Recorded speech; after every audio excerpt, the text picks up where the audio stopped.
Hello, everybody. My name is Liz Magnanti, and I am from the Birdhouse in Rochester, New York. And today we're talking about tips for attracting birds to your backyard. There are many different things you can do to make your yard a little bit more bird friendly, and we will go over some of those today. The first thing you can do is probably the most simple thing, and that is adding water to your landscape in some form or fashion. Because not all birds will come to a feeder or come to a house, but they do all need water to survive. So birds will drink water and they'll plop into it and splash around in order to clean their feathers. And you might see in the wintertime, for example, birds are very fluffed up. They look very big and fluffy. And what they're doing is trapping warm air in between their body and their feathers. And they're able to do this only if their feathers are clean. If their feathers are dirty, they have any kind of parasites, or if they're missing feathers, it can be tough for them to stay warm. So birds will even bathe in water in the winter, and you can get a heated bird bath in order to provide them with water in the wintertime. Or you can get a regular bird bath in the spring and summer, like this robin is enjoying. Or you can even get a hanging bird waterer, like this tufted titmouse is perched on, and that you can hang from just about anywhere. It looks like a big water cooler, and that has little shallow bodies of water. The water from the big globe will filter into these little shallow bodies, and smaller birds like chickadees, titmice, goldfinches will use that to drink and bathe from. If you have a bird bath that's pretty deep, you might only get larger birds in it, like robins and blue jays. And smaller birds do like to have a little bit of a shallower surface in order to perch in. So one thing you can do is add rocks or pebbles to a deep bird bath, and that gives some variations in the depth of the water that can attract more birds. And then moving water is also very important. If you can add some kind of moving water feature to your yard, that will bring in a lot more birds. Birds are attracted to the sight and sound of moving water. So by putting out a little solar bird bath insert like these bird baths have, as soon as the water hits that insert, it'll create a spraying effect and you'll get birds flocking to it. If you have a moving water feature in your yard, if you have a waterfall, all of that is fabulous for birds. Because like I said, not all birds will come to a feeder or house, but they all do need water. So you might get something like a scarlet tanager or a warbler coming to your yard that wouldn't normally come to a feeder, but they will come to a water feature. And then another thing is adding birdhouses. And birdhouses can be very different in appearance. Birds don't really care what the house looks like. What they're looking for is the size of the hole and how it's mounted. So most birds do like a house that's stationary, so it's on a pole and it doesn't move around a lot. You can mount houses on the side of trees, but be careful of that because that can make them more susceptible to predators like squirrels, raccoons, climbing up the tree and raiding the nest of the eggs or the nestlings. And the main difference between different birdhouses are going to be the size of the opening of the hole. So the smaller the hole gets, the more it limits the type and diversity of birds that can go inside of it. So if you're looking for bluebirds, you need a house with an opening that's 1.5 inches in diameter or so. Whereas if you want wrens, you only need a house that's about 1 inch in diameter in opening. If you want to get larger birds like owls, you'll need something that has an opening about 2.5 inches. So there's different types of birdhouses. Most birds do like a stationary house, but you can get houses that hang. And birds like wrens don't mind a house that is hanging and moving around in the wind a lot. And that goes with chickadees too, will nest in houses like this. And depending on the size of the hole, you might get sparrows in it as well. Some birds that do nest in houses are going to be the eastern bluebird, tree swallows, and both the eastern bluebird and tree swallows like open areas. So they like meadows, farm fields, golf courses. So don't be discouraged if you don't see these birds in your backyard. They're not super common in suburbia. So if there's a lot of trees or a lot of houses around, you probably will not get these birds. We do have a class on attracting bluebirds, which you can find on this channel as well. If you're interested in attracting bluebirds, you can learn some tips about them on that class. If you have bird feeders and bird houses out, you'll probably see these guys. These are house sparrows, and they are one of our most common songbirds that we have here in the area. They're an introduced species, so they're non-native, and they're considered invasive. So that means you can actually remove the eggs, remove the young themselves, or even the birds if they are nesting in a place that you do not want them. And the male and female do look a little bit different. The female in the picture on the left there is light brown, whereas the male has more of a dark black mask and darker brown coloring on its wings and on the back of its head. Another introduced species is going to be the European starling, and they do nest in cavities. So if you have a birdhouse that has kind of a larger opening, if you're looking to get woodpeckers or screech owls, you might get the European starling nesting in there as well. And they are also introduced and considered invasive, so you can remove the nest and the eggs and the birds themselves if you do choose to from the house. These are wrens that are starting to build a nest in a house, and wrens use a lot of sticks when they're building a nest. So if you have a birdhouse and you open it up and there's nothing in there but a little pile of sticks, that's from a wren. The male wren will start building a nest, and he'll perch on top of it or perch nearby and start singing and singing and singing to attract a female. And once a female comes along, he'll take her to the different nest sites, and she picks which house she wants to continue nesting in.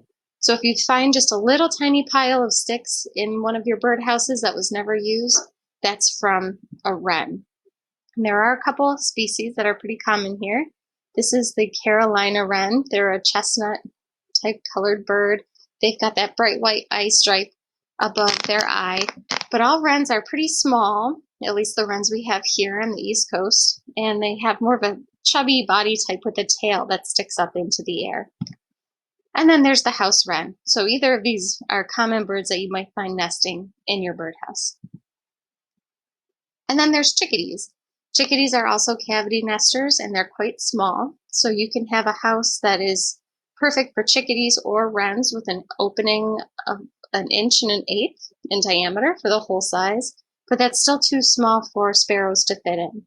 So chickadees are really common nesting species that you might get as well. And then there's the tufted titmouse, another cavity nester, actually in the same family as the chickadee. And nuthatches. Nuthatches are another cavity nesting species. You can attract them to birdhouses. If you have a tree in your yard that has some cavities in it, you might get them popping in and out where they're raising their young. And then woodpeckers. Our woodpecker species are also cavity nesters as well. And they'll actually excavate their cavity and they will build a nest inside.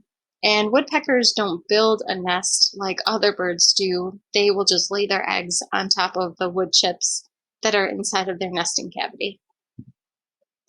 Screech owls are another cavity nesting bird we have here. They require a larger box that has an opening of about 1.5 inches in diameter.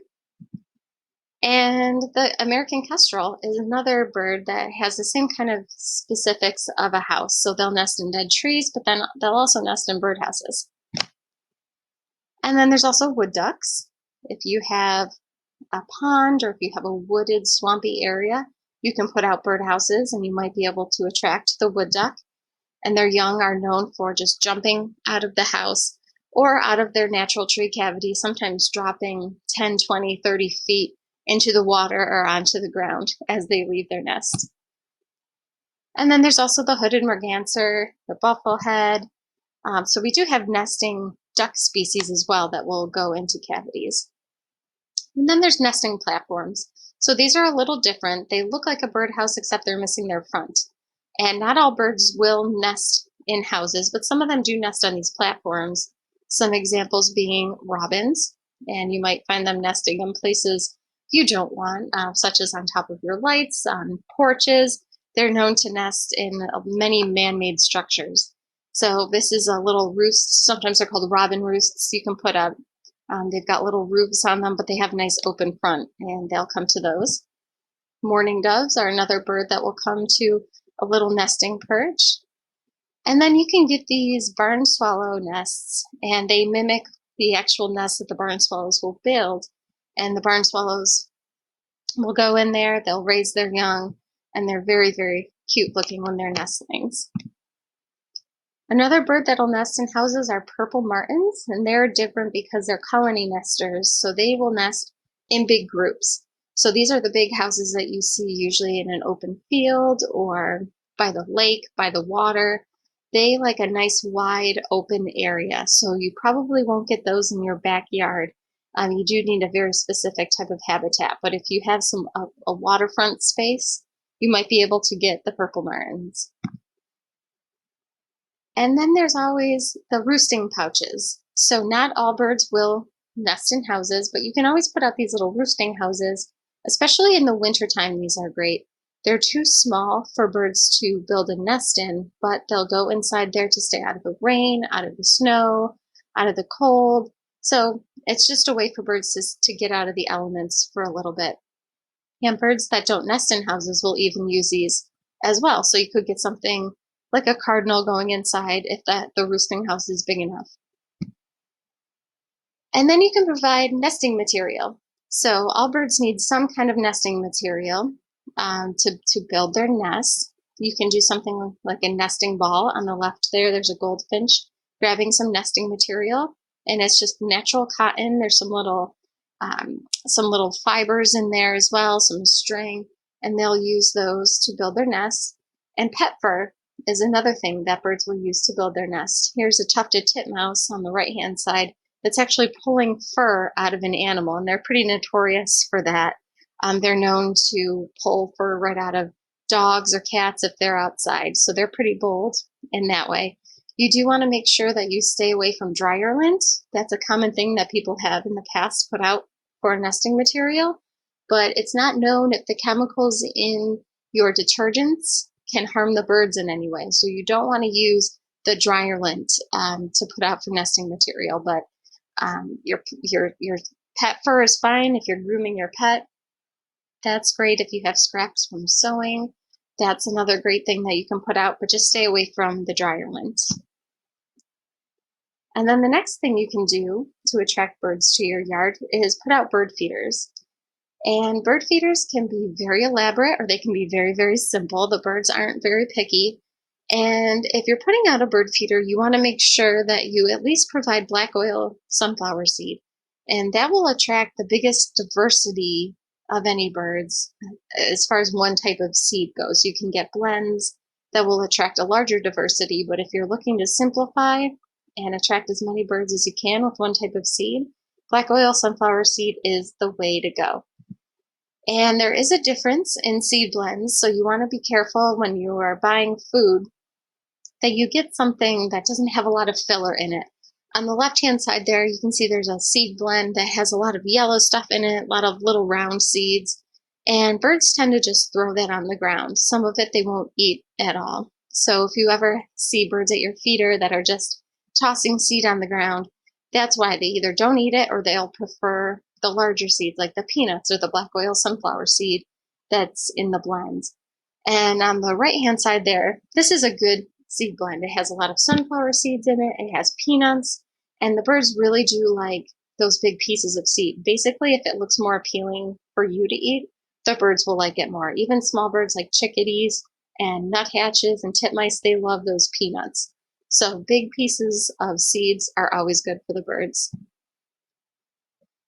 And there's a lot of different types of birds you can get to feeders. So if you put out a house, houses are great for birds nesting for some time of the year. So if you put out a house, you might get a bird or two nesting in there depending on the time of the year. They might have a couple broods, but in general, they're just going to be using the house in the spring and in the summer.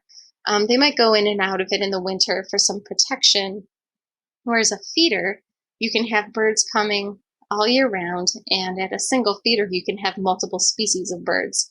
So as far as feeders go, if you're looking to attract birds like cardinals, some larger birds, you want to make sure that you have a feeder with a lot of perching room. So cardinals especially do like to have a larger feeder. So a nice tray feeder is good. a hopper feeder, or something like this feeder here, which is actually squirrel proof. This is a squirrel proof hopper feeder, and it has a lot of perching room for the cardinals on it. It's got a nice big perch for them. If you've ever had a tube feeder with just the little stick perches, those can be really hard for a larger bird like a cardinal to land on. So you want to make sure you've got something nice and big for the cardinals. And when you put out something for the cardinals, you can also get the rose-breasted grosbeaks, which are in the same family as the cardinals, actually. And you can kind of see the resemblance in the beak. If you look at the beak of the rose-breasted grosbeak, as well as the beak of the cardinal, they do look very, very similar in that regard. And they're similar sizes as well. But the red-breasted grosbeak or rose-breasted grosbeak will come to the same type of feeders as a cardinal will. And they love sunflower seeds, they love safflower seeds, so those are a great way to attract them. You might get this bird as well. This is the house finch, not to be confused with the house sparrow. The house finch male it has some red coloration on it, and the female is all brown, but she's brown with stripes, whereas the female sparrow is just brown without stripes. So this is the house finch. They're also very common at feeders. But if you've ever put out a feeder, you might find that you get more than just birds. So squirrels are a very common sight at feeders. Squirrels, chipmunks, and sometimes they really lay it in thick. They seem to never be full enough. And they are hard to keep out of feeders, but it's not impossible. There are different type of squirrel-proof feeders, and they operate in different ways, but they're all weight sensitive in some regard. So when a squirrel gets on these feeders, they are weight sensitive, so the feeder will somehow close so the squirrels can't get to them. The birds can land on the feeders fine. They're very light. So birds have hollow bones. They're mostly feathers. So they are very, very light. So when a squirrel gets on the feeder, they're so much heavier that they will shut the feeder down. So with most feeders, you can have several birds on them at a time, and they still won't weigh as much as one squirrel does. There's different kinds of squirrel-proof feeders. There's even one that will send the squirrel flying around into the air to keep them off, but they do really work. Another thing you can do is if you have your feeders on a pole, you can put up what's called a baffle, and that's something that looks like a big cone or a big can, and that will keep the squirrels from climbing up the pole. But keep in mind, squirrels can jump about 5 feet up. They can jump 7 feet across from an object that might be nearby, and they're known to jump 9 feet down from something up high, down low. So you want to make sure if you put a pole up with a baffle, you've got your baffle up 4 or 5 feet, and it's away from anything else that a squirrel could fling itself off of. Another thing you can do is add hot sauce or add something hot to your seed. So there are different sauces you can add, and the idea behind these are that mammals have more taste buds than birds do. Birds in general have very few taste buds. So they can't taste this hot pepper that is on the seed. This is a hot sauce called Flaming Squirrel. And when a squirrel takes a bite of seed that is coated with Flaming Squirrel sauce, they do not like it. This will also keep deer from going into your feeders. If you have deer that are eating your plants, you can put this in a spray bottle and spray it on your plants, and that'll keep them from eating your hosta. So it has multiple uses, but the birds just don't taste that hotness that's in the sauce. So that's another way to keep them out.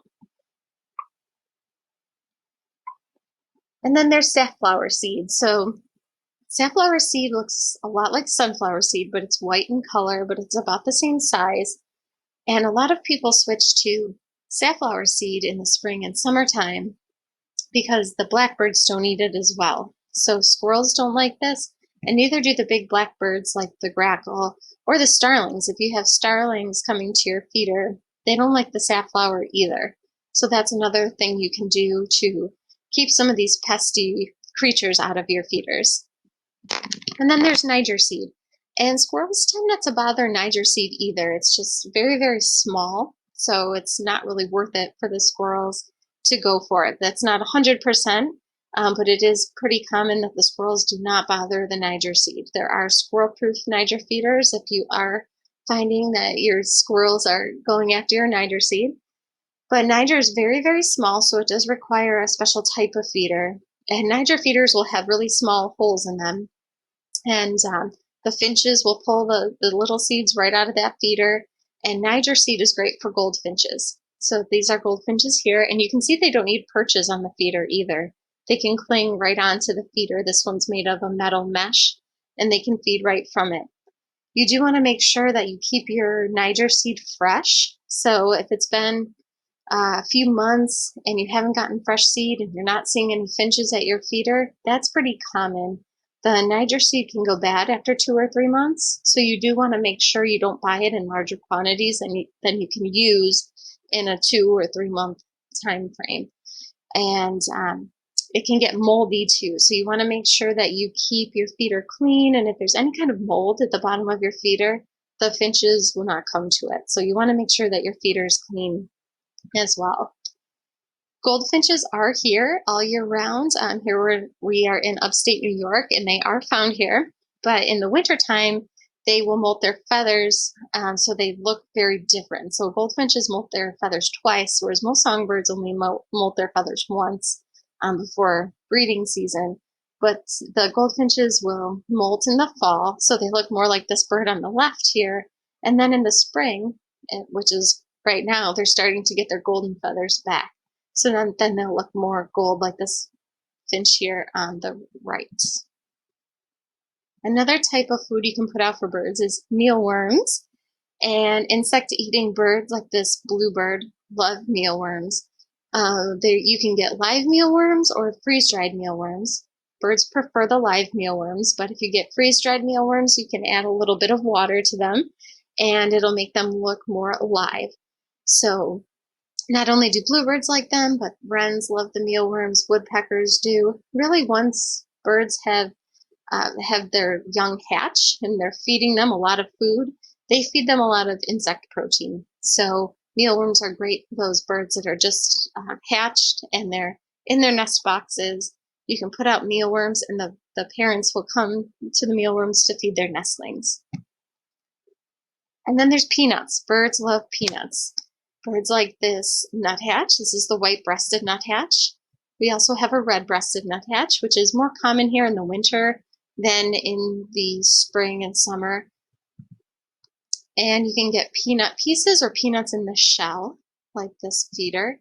And blue jays especially love peanuts in the shell. But don't be surprised if you get a lot of chickadees coming to your peanut feeders. Titmice also love the peanuts. And the nuthatches, like I said, really do love the peanuts. And so do woodpeckers. Woodpeckers, though, are most commonly found on suet feeders. And if you've ever had a suet feeder before, it might be looking kind of like this. It's just a little cage. And woodpeckers will come to these, but the issue is with some of our larger woodpeckers, like the pileated woodpecker here, it can be hard for them to cling on there and balance.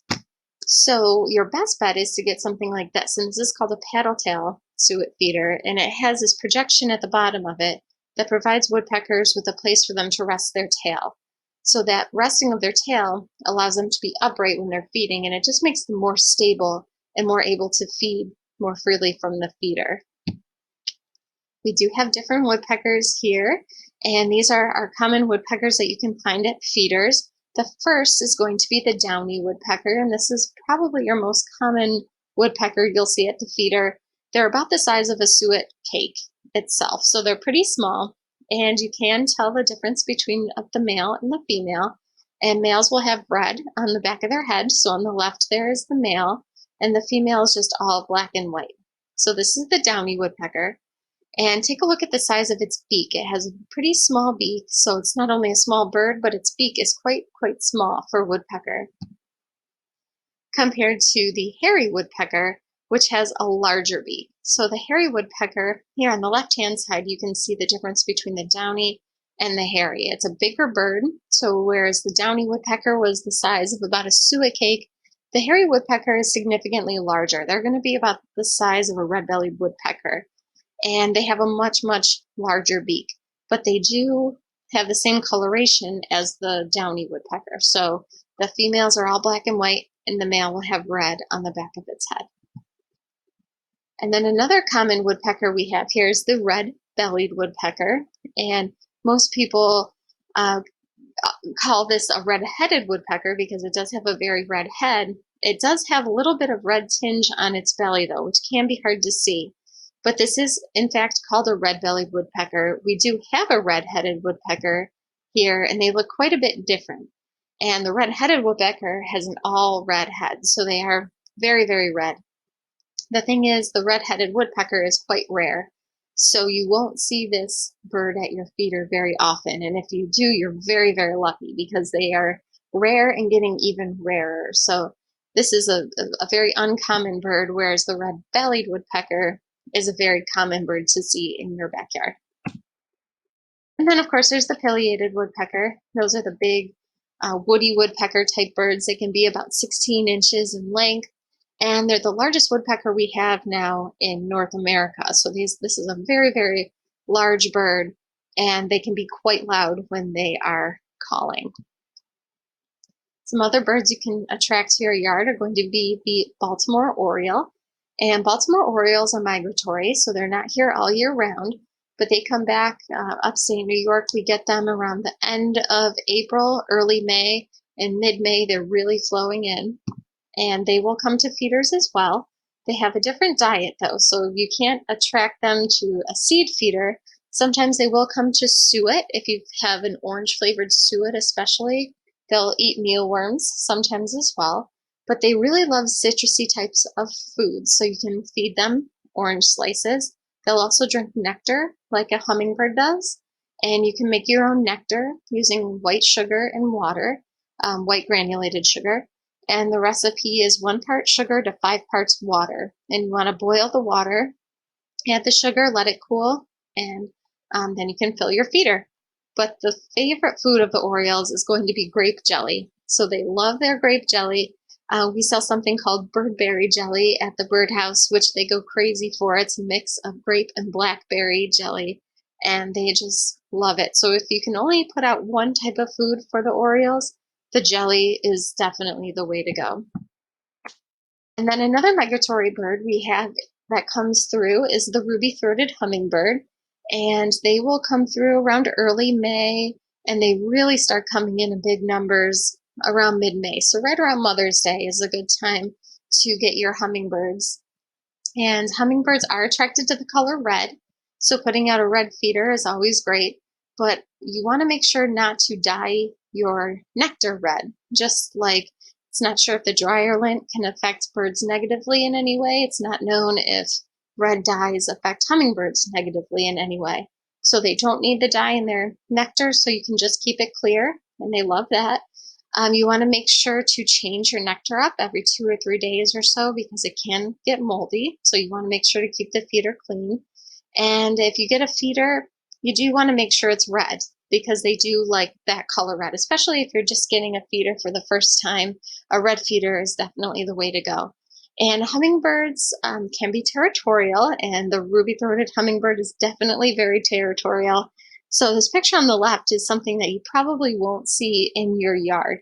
They do chase each other around, so it's important when you're mounting your hummingbird feeder, you do want to keep it separate from your other feeders. Keep it, 10, 15 feet away or so if you can, because hummingbirds are known to chase off other birds if they get too close to their nectar source, so they'll chase away finches, blue jays. They're very territorial in that regard. So your best bet is if you want to attract a lot of hummingbirds to your yard, to have multiple feeders in different locations in your yard, which are out of eyesight of each other. And then when you put up bird feeders, don't be surprised if you do get some predators coming into your yard. Especially in the wintertime, we get more reports of hawks coming to feeders like this Cooper's hawk. Cooper's hawks are going to be the most notorious birds for coming to feeders. They are bird eaters, so that's their natural diet, are going to be birds. So where there are birds, there will be predators of the birds. Sharp-shinned hawks are another common bird that will come into yards, but Cooper's hawks are going to be the most common. And then as you get birds into your yard, there can be issues that come with that. One of them being if you've got a bird nesting in a place you don't want, or if you have a woodpecker pecking on your house or pecking on something you don't want, it's making a lot of noise. That's one thing that that does happen here and there, even if you're not feeding birds in your yard.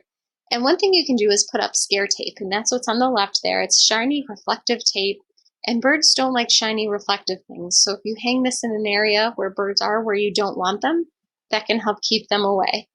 And then another thing you can do is put up window decals. And window decals are great if you have bird strikes. So if birds are hitting your windows, that can make a huge impact on bird population declines. A lot of birds hit windows, and it does cause a lot of bird deaths.